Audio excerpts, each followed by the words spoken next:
It's Friday. And hindi ako mag-isa. May kasama ako. Andito na si JV. Ayan o. Hey! Nagtatago kasi. Oo. Oh. Isa na siya. Ano? Pang ilang Filipino ka? Na hearing aid practitioner? Hearing instrument practitioner? Sa Saskatoon? Mm-mm. Ako pa lang, pero sa Oh. Canada, siguro dalawa, tatlo. Sa ano pala hearing life? Oh, so sa Saskatoon, siya lang ang Filipino na hearing instrument practitioner. Pero sa buong Canada, as far as Sa we hearing know, life yan, ha? hearing life. Oo, mga tatlo or apat. Oh, mga Susunod pang-apat na si siya. Richie. Hindi pa ako handa mag-aral ulit.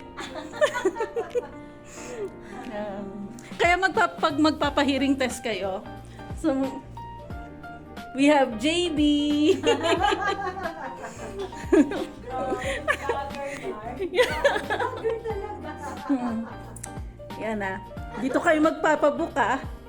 Meron na tayong hearing ano. Downtown location tayo. Oo, sa downtown location. Dito kayo Yes, dito lang kami sa downtown. Meron na tayo kapag medyo nakakaramdam kayo ng ano ba? Hindi dito tayo magtatanong. Gagi. Pag nakakaramdam tayo ng struggle sa hearing natin, or feeling natin nahihirapan tayong makaintindi ng conversation, check natin hearing natin. Normal naman yun eh, di Pero, ba? oo, kasi dapat talaga i-monitor yung hearing. Yes. Kasi sa Pilipinas, di ba, hindi naman parang hindi Hindi siya siya masyado anong term nun? binibigyan ng ano eh, Ah, ng importansya. oo. Importante yun kasi yung sa improved balance, yung memory, ganyan. Yes. Saka mental health. Kasi pagka masyadong na-strain yung brain sa pakikinig, fatigue, ganyan. Yes. Yun. Tsaka free ang hearing test dito sa Hearing Life. Oo, free.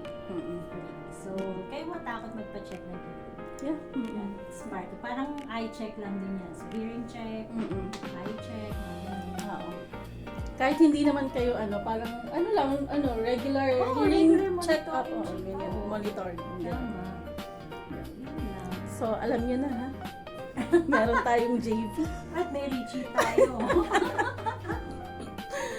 Dito kami sa downtown. Oo, Third Avenue. Oo. Message niya lang ako or sa JV.